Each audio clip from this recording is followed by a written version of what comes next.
Hello everyone. So I will be playing a tournament with students, which is a Thursday open tournament. So let me join. I will also comment. This is the first time I'm doing something like this. So let's see if everything works out properly. The stream settings. It's a new device also.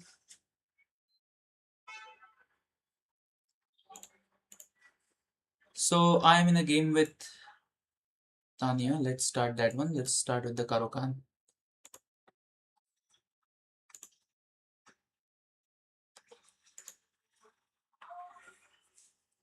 Let's play b5. If you are watching, let me know in the comments if you can hear me properly and if you can see the board properly.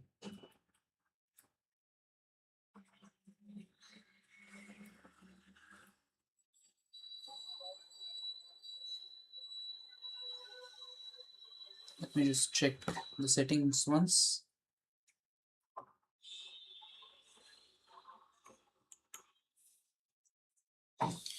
Yeah, bishop f4 is a rare move.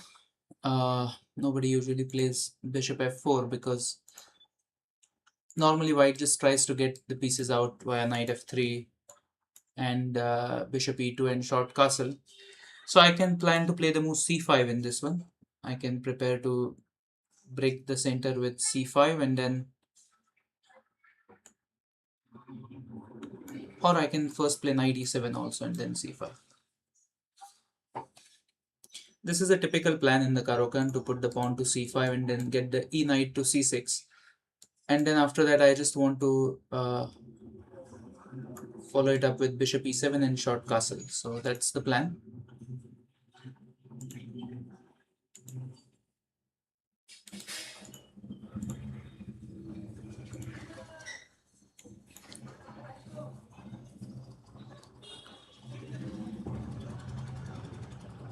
So I finished the development. Bishop e7 will come next, and then castle. At some point, I can play queen b6 also. Okay, she plays b4. So I think I should take on d4 for now.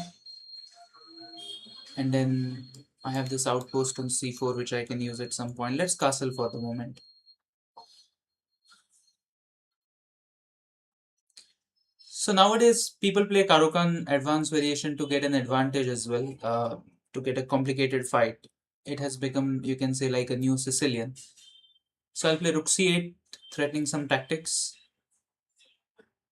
I remember the first time it was played for a win by Black was, I think, in the game of Anish Giri and Peter Swidler, where Anish Giri played it with Black, where he had to win in a World Cup in a must-win situation.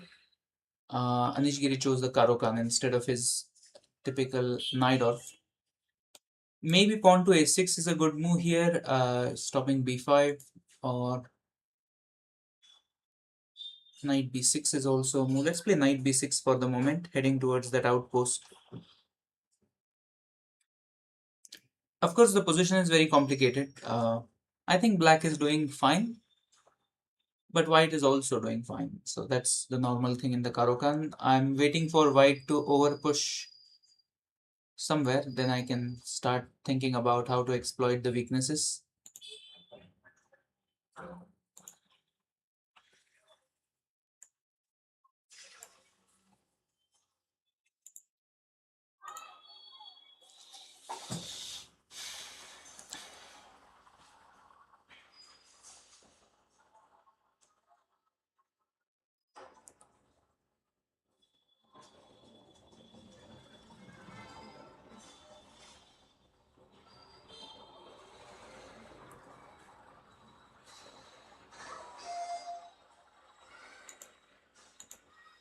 Like normally I would choose a Sicilian against a weaker opponent, but in this one I decided to just go with the Karokan because it's the first game for today. So knight b5 is a move, definitely. She might come to d6. She gets a chance. So a6, knight d6 takes. I think a6 should be fine for me.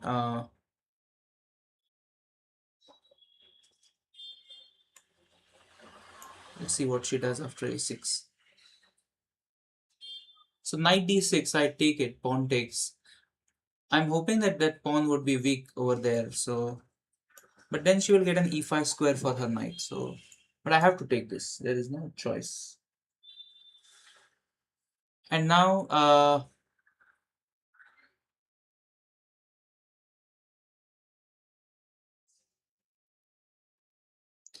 I'm finding a way to round up that pawn. If I go bishop g4, knight e5, bishop e2, that's some more. Let's try bishop g4. It looks interesting. White can be better in this position now. If she plays it correctly, she might get an advantage.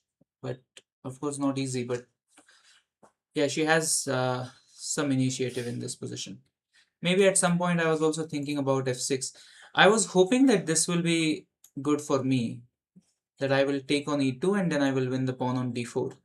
This is what I was hoping. I just checking if not blundering any tactics. I guess not. So let's take the pawn.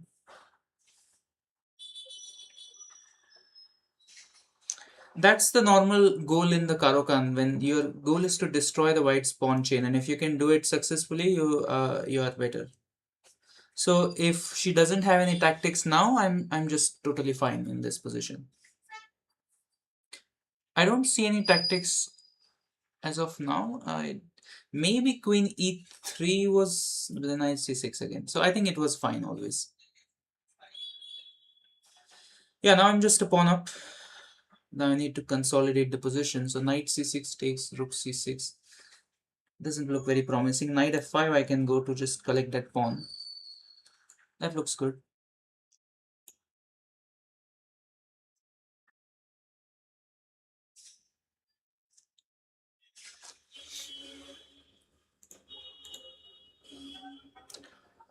If anyone is watching, just let me know if you can hear me well and see the board properly.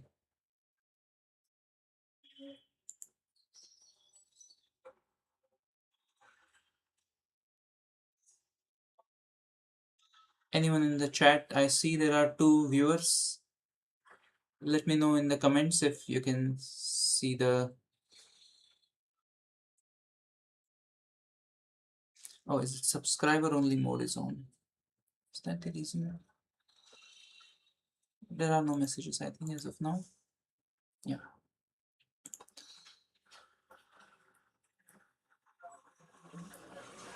Okay, so she just goes back, and I think that's basically admitting that she doesn't have any advantage, and then now I'm just a pawn up then.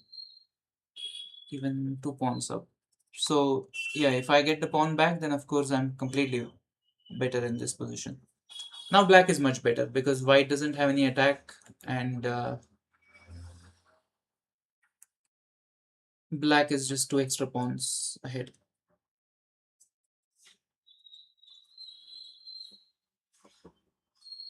That's the thing about Caro-Kann, though. You don't win easy games as you can win in the Sicilian. But yeah, it's a very solid way to play the position. So probably I can go knight c4 now.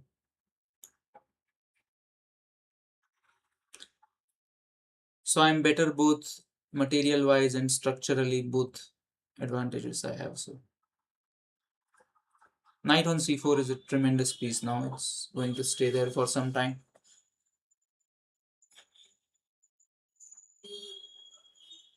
The black pawn structure is very solid. So such positions are way better than what they seem like. So it's not just 2 pawns. Black is positionally also doing fantastic.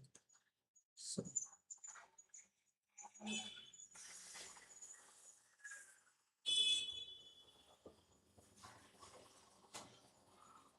yeah, bishop f4. Now I just have to find a way to trade pieces and get a good endgame. Let's just play b5 for now. Seems reasonable. Just protecting my knight on c4 and asking white what she wants. So she has one attacking plan which I was thinking she might try. It doesn't work, but she should still have tried that one, which I'm not saying right now because still she can play it. So I mean, I might as well say it. I mean, there is a way to go for a checkmating attack, which white usually does. But with a pawn on e5 and d4, that would have been great. Without the center control, kingside attacks, they don't work. So if you try to play positionally, you will never be better in this position because black is doing excellent. So knight g5 was the move I was thinking about, to threaten mate on h7 and then to go queen h3 and try some attack. But of course, it doesn't work objectively. Now e5 might just win a piece. E5 just wins a piece now. So positionally, I'm doing great. So the only problem that she could create was some tactical problem. Objectively, I'm sure it doesn't work, but knight g5 was the way to go.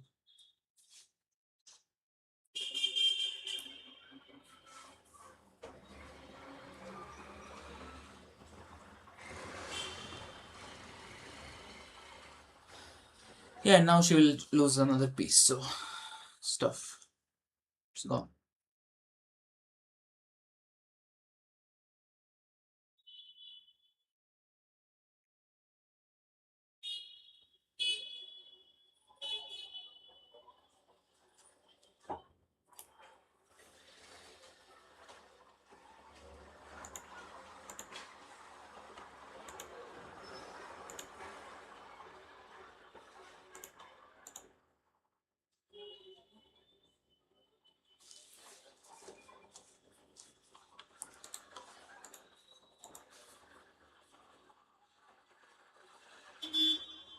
Okay, she plays bishop g3. Now I can just take the knight.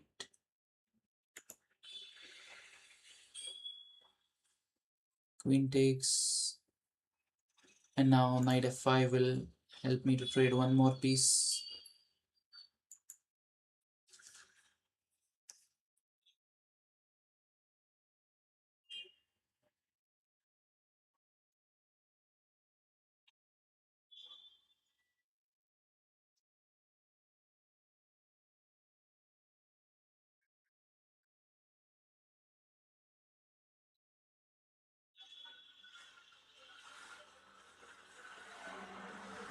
Yeah, she's trying to attack, but it's too late already. It's over.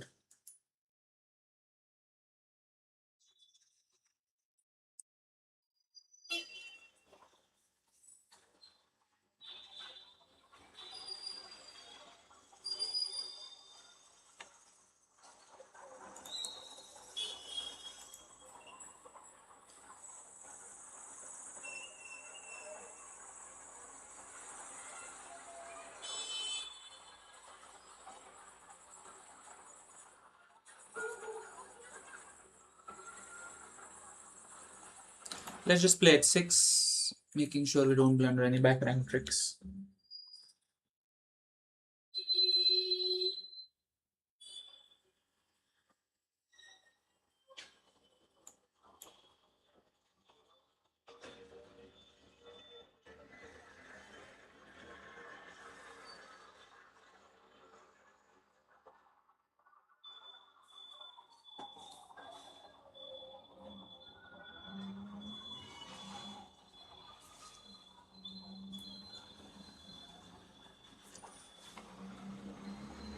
Yeah, so she's also following the same strategy. Now I can push the d pawn also just to create one more distraction for her d3, d2. When you are down on material, you should try to attack, but there is no attacking chance in this one. So slowly, it will be a win for me. I'll trade all the pieces and then I will win this one. So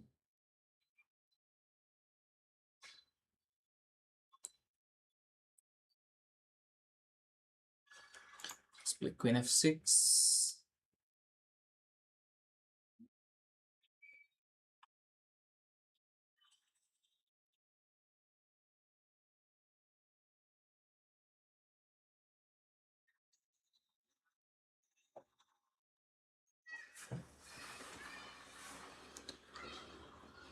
Queen d3 walks into knight b2.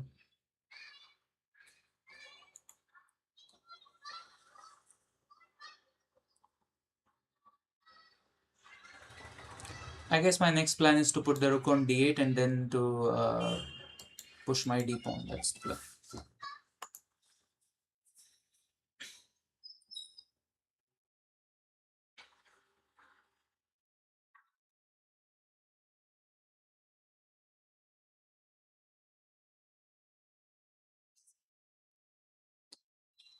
Let me know in the chat if you can hear me and if you can see the board properly. Board I can see. I have my video on, so board I can see properly, but can you also hear me? Do write it in the chat.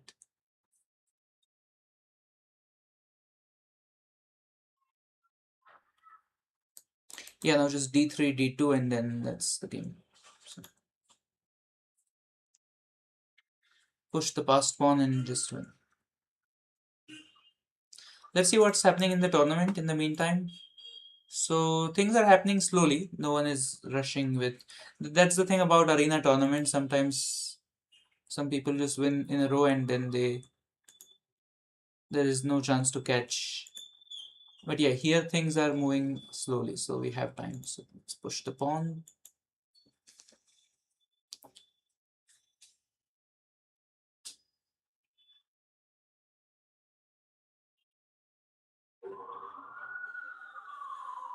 She has to go back. There is no real good move other than that. I can even just put it on d2 now. And next move rook e1 check is the game over. So rook a1 is the only move which I can think of which stops it. Then I can even take on a1 and then just play rook e1 next.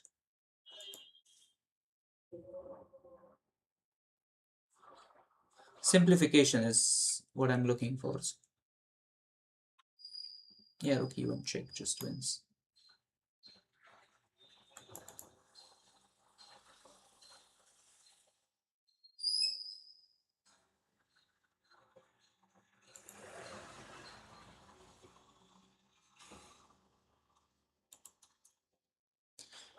Okay, so let's give a check from e5.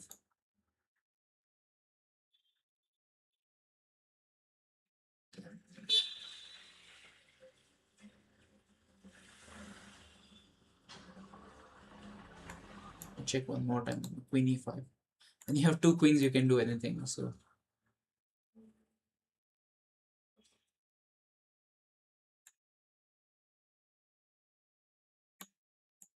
the annoying queen trade offer, which either forces the trade or forces the mate. So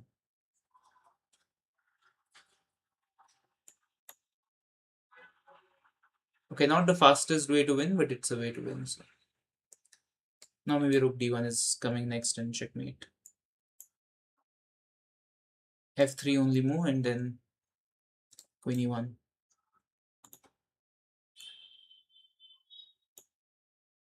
Let's play queen f3, then rook h1 is.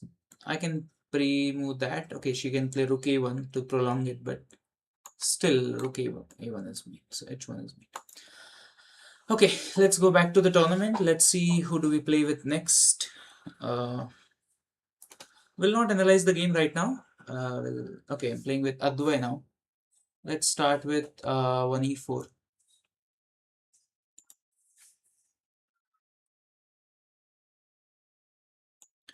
And the Sicilian.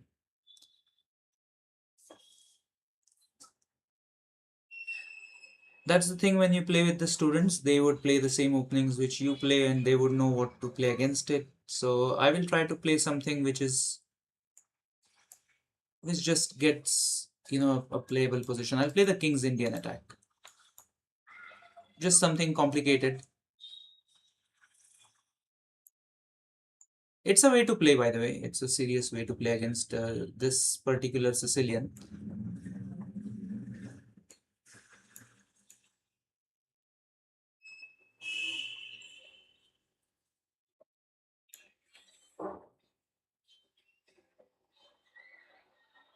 Okay, knight c4 is a move. Of course, you can play knight c4 to get the bishop. Uh, let's see if he gives me the bishop.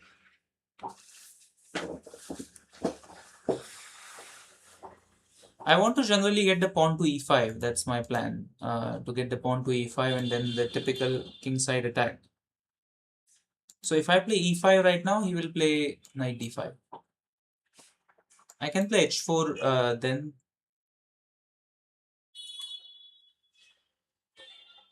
Also, I should be careful while saying moves on the stream because they might be listening. So Let's just play rook e1 for now. I think rook e1 is a move.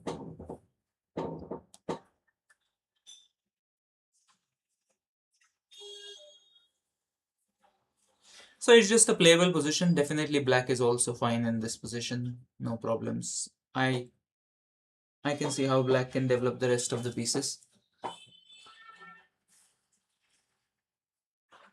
Knight a5 feels unusual. I was thinking of some pawn moves.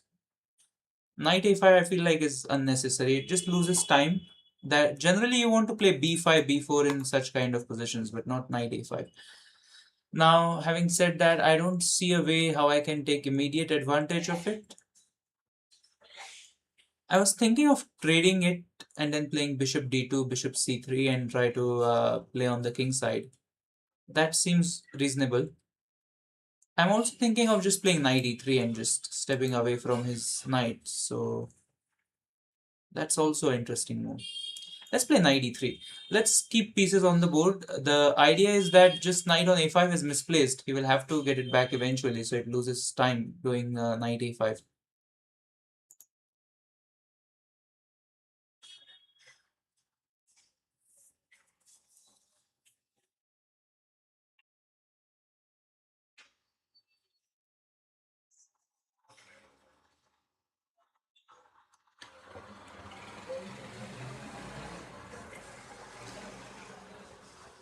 The thing is about placement of the pieces. Knight on a5 is misplaced in all of the lines. Let's play h4. h4 will be helpful for me somewhere, so I think I should play h4 in this position. And now he plays h6. He's still playing what we call non-committal chess. He's not committing any strategy to any strategy. He's just playing moves, trying to just prolong the game.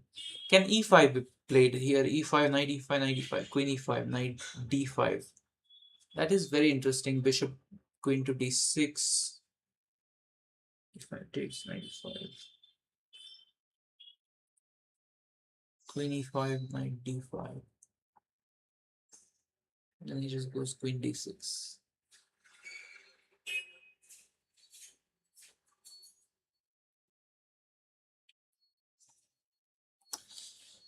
Feels like e5 should work, but I can't figure it out how it will work exactly. e5, knight e5 takes, queen takes, knight to d5, queen d6, bishop f4.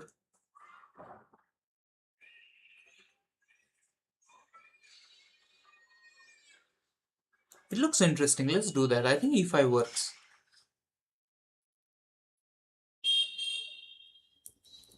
And he doesn't even think about taking it. Okay.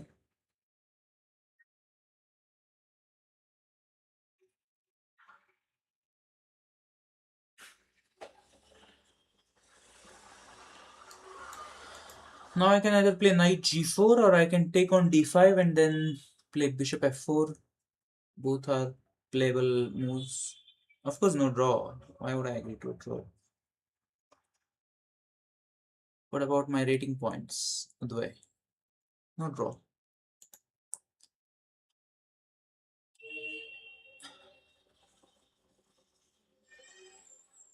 Yeah, let's take on d5. Let's take on d5 and let's play bishop f4.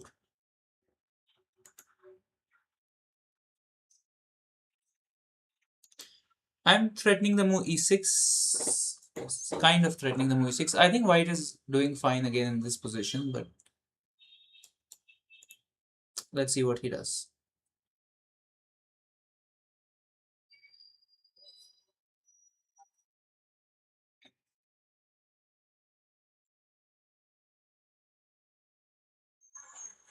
He's doing fine though. He's doing completely fine in this position. e5, knight e5.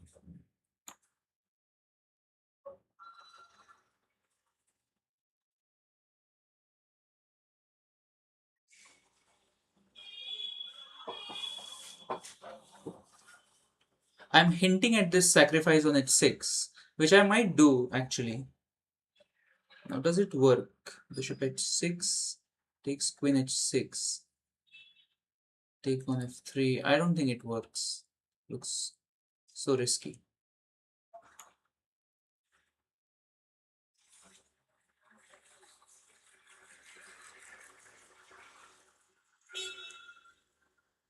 I think black is doing fine in this position. I like black's position actually.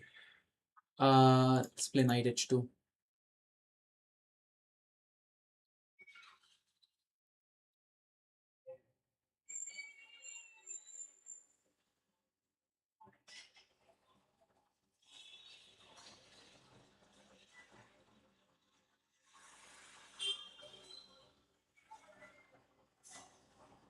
I can win a pawn on d5, but of course he will take on e5.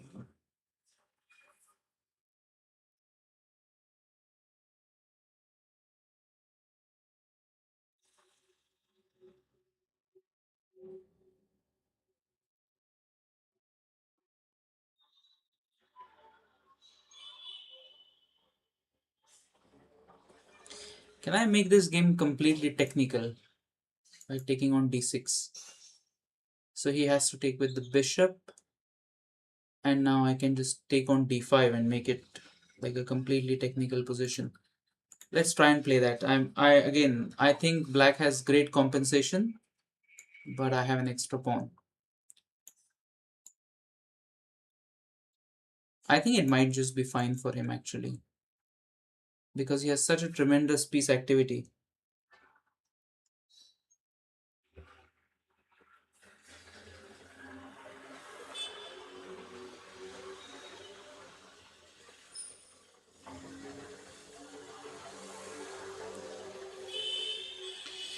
Yeah, I was worried about the move knight d4. This doesn't scare me that much because now I can take on c6. I was much worried about the move knight d4. I was thinking how to tackle that one. So I still think he has no, this he should not have done definitely. Just giving me an open file for free is a bad idea. Because now I'm just comfortable pawn up with a even with a great position, rook e5 possibly just wins a pawn. So he should have gone knight d4. That's where playing fast is not a good idea. He was playing well, but he should have gone knight d4 in this position. After the trade of queens, instead of rook e8, knight d4 should be played. It loses a pawn on b7, but he's threatening a lot of things like on c2 and so on. So okay, while now the position looks winning for me, is he really trying to make the Fischer's blunder? I hope not. Does that? Okay. Is it a blunder? b3, bishop b1. So this is what Fischer did in one of his games, and it's a famous, we call it a Fischer blunder. I think it still makes sense trapping it for some time. Let's trap it for some time. And now can I get my knight in the game? Well, that's the way I can. Let's not give him the file. Let's just play king f1 for now. And I want to bring my knight to get the bishop. Of course, there were a lot of different ways to play it, but this looks the most tempting. I think this is a good plan. Just trying to get the knight to c3 and pick up this bishop. Okay, he resigns because it is lost in the long term. He was playing well. He had a good fighting chance, but yeah, then made a mistake. That's the thing I say about those who play fast. Then they don't know when to slow down. When they play fast, they play very good, but there are some positions where you need to spend more time and look into the details of the position. Okay, we'll probably play with Jishron or Gino next.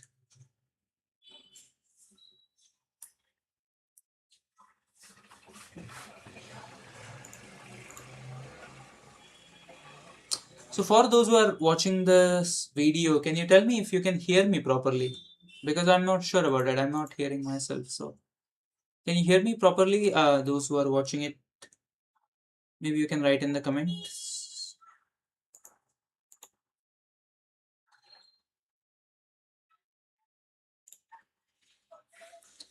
Am I audible to the audience?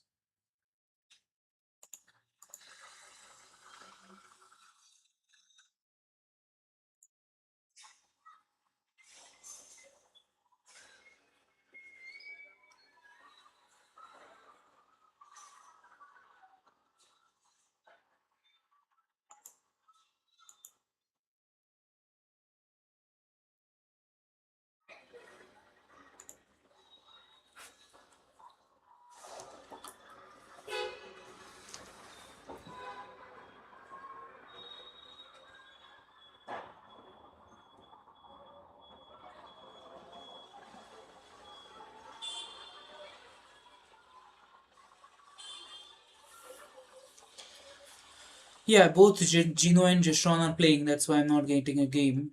Let's see what is happening. Gino is playing with Janvi. It's just the start. And Jeshron is playing with Aranya. That's also just a start. So probably I'll play with Shadrach. He's also in a game. Everyone is in a game, I think. That's why.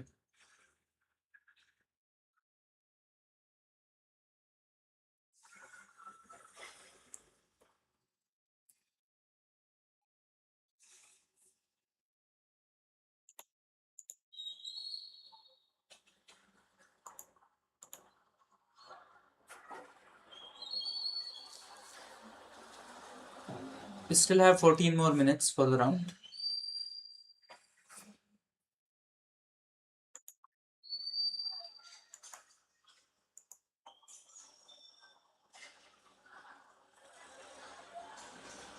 Okay, this game is about to finish.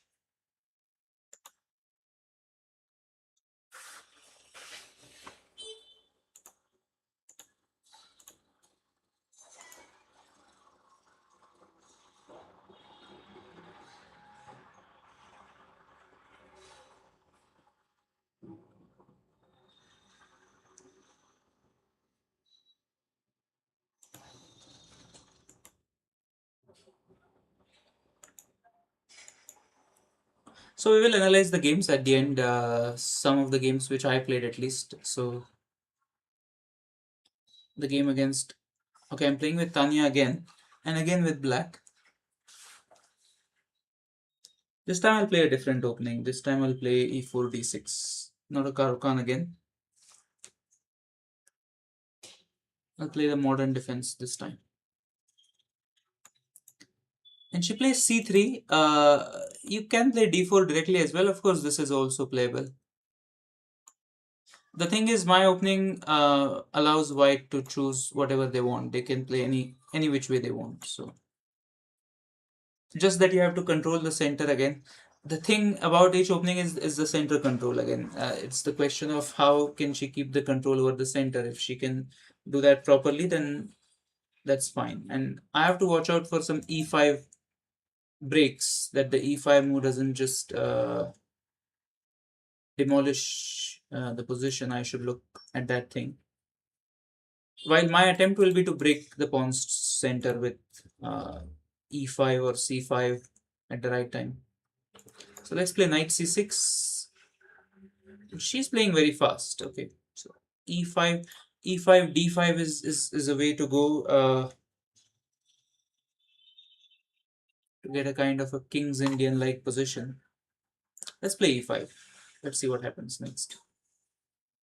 If she takes on e5, I'll take with the knight, and that's fine for black.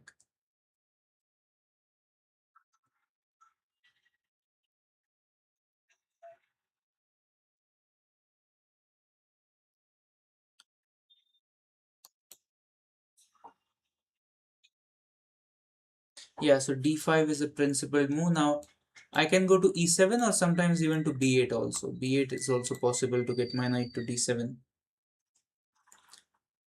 Let's go knight b8 actually.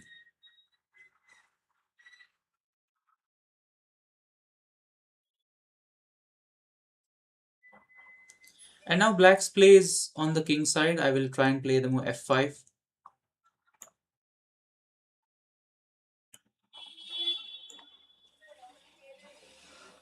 Let's put this knight on d7 and I'll try to play f5. I don't think b3 should be played. b3 I think is a big mistake because now this diagonal will open up with even more force. f5 is a b3 is a mistake. Yeah. Now can I play e4 directly, or I think let's just take back for now. Then I'll play threaten e4. Maybe e4 directly was also possible, but this is also possible.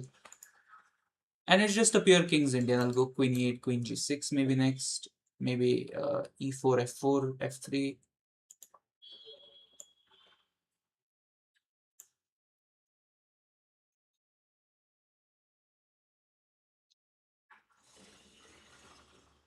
Black's moves are at least very easy.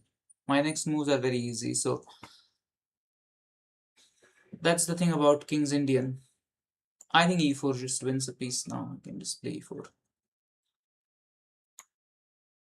E4 wins everything. I mean, the diagonal is open, the forks.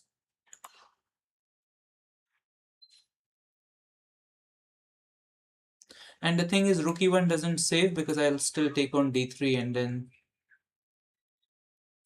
if rook e8, I can take the... Okay, let's just simplify.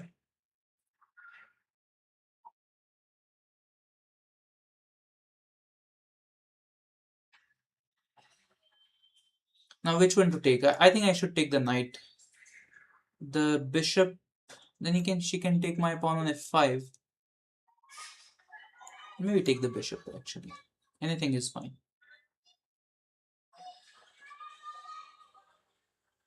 Now I can take the rook. I can play queen g6. I can play knight e5. Many options.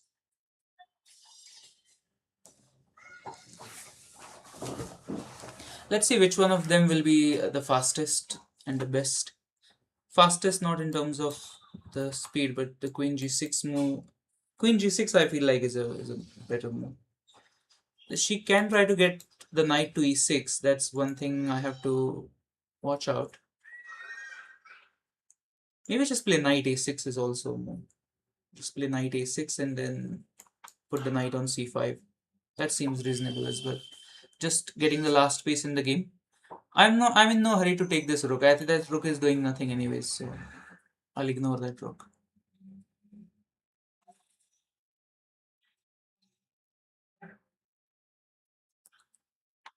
Yeah, I see we have some viewers. Can let me know if you can hear me properly, everyone. Yeah, I think you can hear me. I just got a message. Okay. Let me know if you are watching the game, and if you want to see any particular game, we can do that. We can watch a particular game if some of the parents are watching, or uh, we can analyze the games.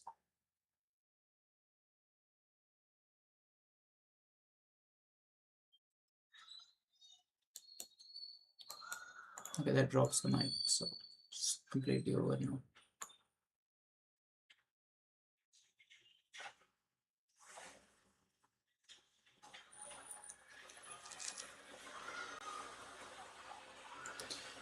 You can take my rook.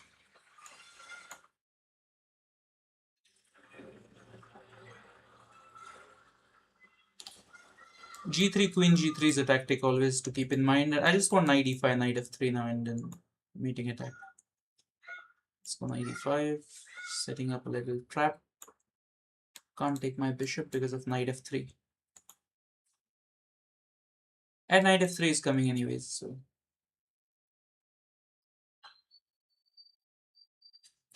As we say, in a bad position, there are no good moves. Okay, now it's time to take the rook. Let's go knight E4.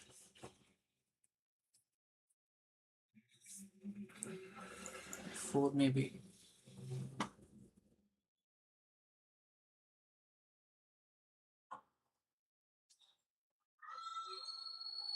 Yeah, everyone is running after the side pawns. That's not going to help.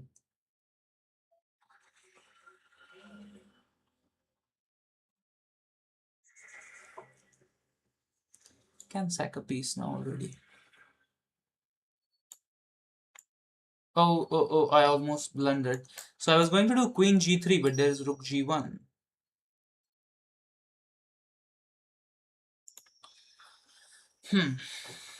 Of course, I'm so winning that even that wins, but I was about to blunder a tactic.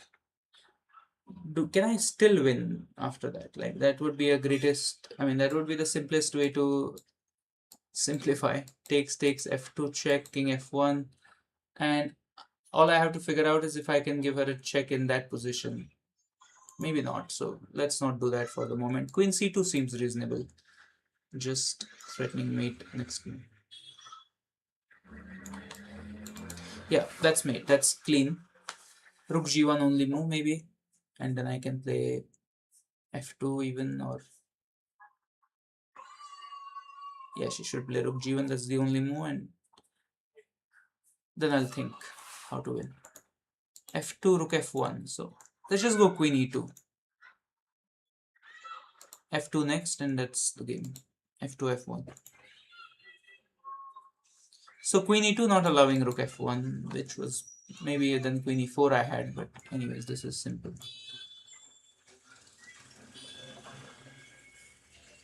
Yeah, now make a queen.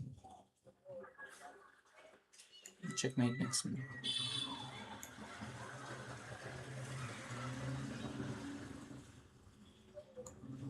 It's mating. Okay, I think maybe one last game I will get in 4 minutes left. So that would be the last game for today.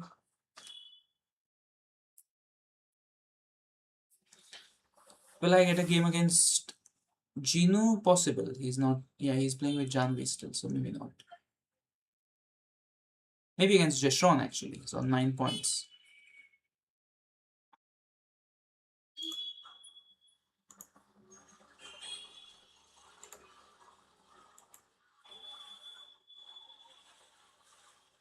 Let me know in the comments if you liked the stream. Was it a good idea? Who was watching? I don't know who's watching, but we'll plan to do more. Today I was testing the setup. Getting the same opponent again, getting Adway again. So let's play d4 this time. Last time I played e4. This time I'll play d4.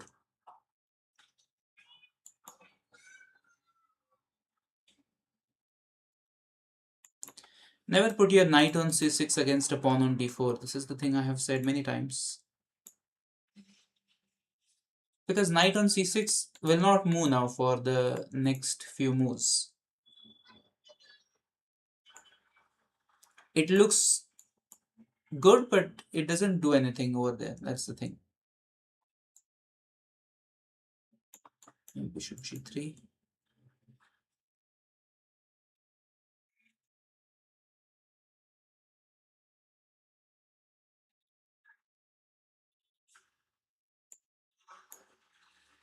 a4 is a very random move. It's just a waiting. I want to see what he's doing. So knight e5 is more common, but I'm waiting for him to castle. Yeah, and see, this is the thing. Like me playing a4 was not that bad, but him playing a5 it can be bad because then it creates some weaknesses over here. Okay, let me castle. Actually, castling is not the best move, but let me castle. The point for castling not being such an accurate move in this position is because he could have taken on g3. That's the move he could have done, and that was possible for him to then play for some attack. So now I can pick between knight e5 or between taking on g6 first. I think I should take on g6 first maybe and then play knight e5. F takes. Okay, F takes is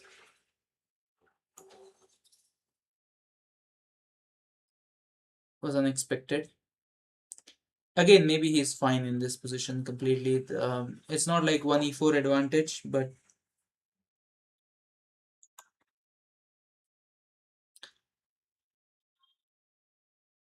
yeah, maybe he's just completely fine. He keeps getting fine positions against me. And now the knight on c6 will take the pawn on e5, so I have to be careful now not to lose a pawn here. Let's try queen g4 maybe. Some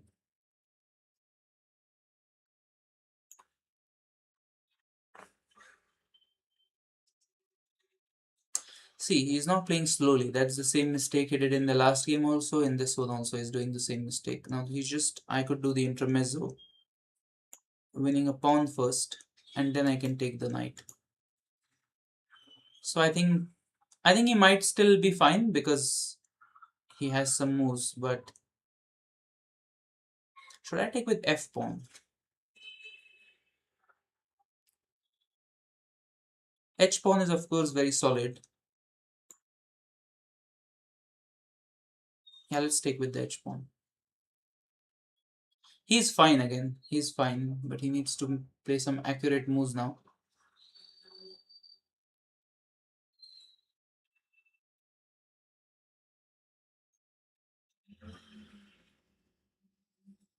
What? What is queen f6? Rook e8 had to be played. Queen f6 is just blunder. Okay, and that was the end of the tournament. Actually, Jeshon still, well, I didn't finish it in time. Yeah, the 30 minutes were over, and then uh well done, Jeshon. He beat everyone. He didn't play against some of the strongest players, but he still won against the others and scored 9 points. Didn't lose any. Gino third. That's good. Uh, okay. Yeah, so that was the first stream. I hope those who watched it enjoyed it. Students, I think if they were seeing it, they can check it again, how it went. We can briefly just analyze the game, which I will do anyways. So I'll analyze it with you only. So let's just quickly open all three games that I played today and analyze it quickly with the help of computer. So the first game against Tanya, it was the Karokan games are always fine for both sides out of the opening. So let me see if there was any mistakes, any blunders which occurred. Yeah, here I felt like she should be fine. This bishop g4 was exactly intent. So the thing is, if I don't play bishop g4, let's say if I play a normal move like h6, she'll play knight e5. I was worried about knight e5 in such positions, and then if I take it, then she'll get a protected passed pawn, which is too difficult to deal with. So my bishop g4 was exactly stopping knight e5 idea, and she did that, which was a blunder. She fell for the trap basically, and then after that, she didn't recover back her pawns, and yeah, this position was over already. Yeah, so sometimes this is the thing about positional openings. There are one or two critical decisions which you have to get right. So here the move bishop g4 for me was important to stop her move knight e5, and that's very much required. It's kind of a prophylaxis against knight e5, because if knight e5 would be played, she will be better, and so I had to play this. Okay, so a decent game I would say on my side, but let's see the next one. This one against Adway was very random game, I would say. So yeah, knight a5 was the first unusual move.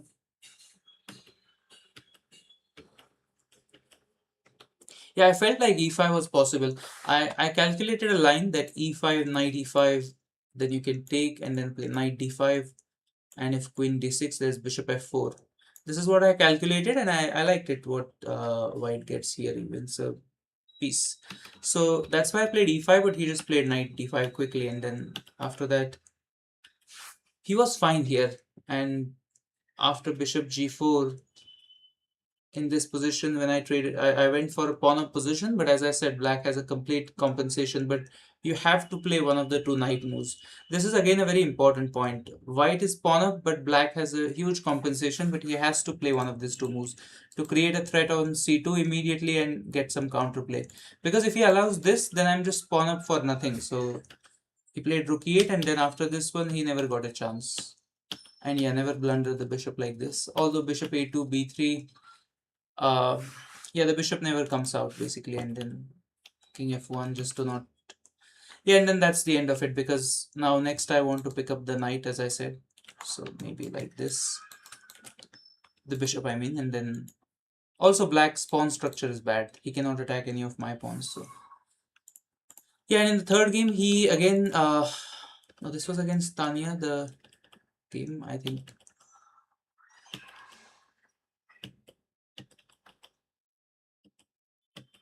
Yeah, after gf5, black is already much better.